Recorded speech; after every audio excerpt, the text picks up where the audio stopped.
जब zombie virus फैला तो सभी सामान्य लोग पहले ही पल में भाग खड़े हुए, लेकिन एक लास्ट वेंचर नाम का बंदा खड़ा रह गया। उसने सोचा कि अगर वो खुद को पुतले की तरह बना लेगा तो ज़ॉम्बी उसे नहीं पहचान पाएंगे। पर किस्मत की बात देखिए, ज़ॉम्बी में भी एक लॉ 6 निकला जो और भी चालाक था। उसने शक कर लिया कि सामने खड़ा ये पुतला नकली है, तो वो वहीं खड़ा होकर दागा को पूरे दिन घूरता रहा। इस दौरान दागा की हालत पतली हो चुकी थी। एक तो पूरी दिन भर की नमक भरी मूत्राशय अब फटने को तैयार थी, ऊपर से एक ही जगह खड़े रहने से पैरों में ऐंठन होने लगी थी। लेकिन अगर जरा भी हिला तो बाकी लोगों की तरह चीर फाड़ हो जाती। तभी कहीं और हल्ला हुआ और ज़ॉम्बी उस ओर दौड़ पड़े। दागा को थोड़ा चैन मिला, उसने फौरन दिमाग चलाया और साथ ही नमक का भंडार भी निकाल दिया, राहत की सांस ली। मगर तभी एक अंकल की आंतें उड़ती हुई आईं और उसके पास गिर पड़ी। दागा की हालत इतनी खराब हो गई कि उल्टी करने ही वाला था, लेकिन जान बचाने के लिए उसने सब कुछ वापस निकाल लिया। उसे लगा वो अब अकेला बचा है, मगर तभी उसे थोड़ी दूर एक और जोड़ीदार देखा और ये भाई तो उससे भी तेज निकला। ज़ॉम्बी के सामने ही धीरे धीरे खिसक रहा था। ऐसी रफ्तार है तो साल भर में जरूर बाहर निकल जाएगा।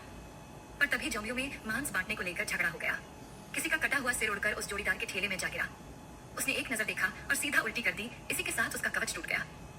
चारों तरफ के ज़ॉम्बी उसकी ओर लपक पड़े और एक महान योद्धा की दुखद अंत हो गई। इधर दागा ने मौका देखा और दौड़ पड़ा, लेकिन गड़बड़ हो गई, भागते हुए गिर गया। ज़ॉम्बी लॉ 6 ने तुरंत पकड़ लिया कि ये तो वही नकली पुतला था।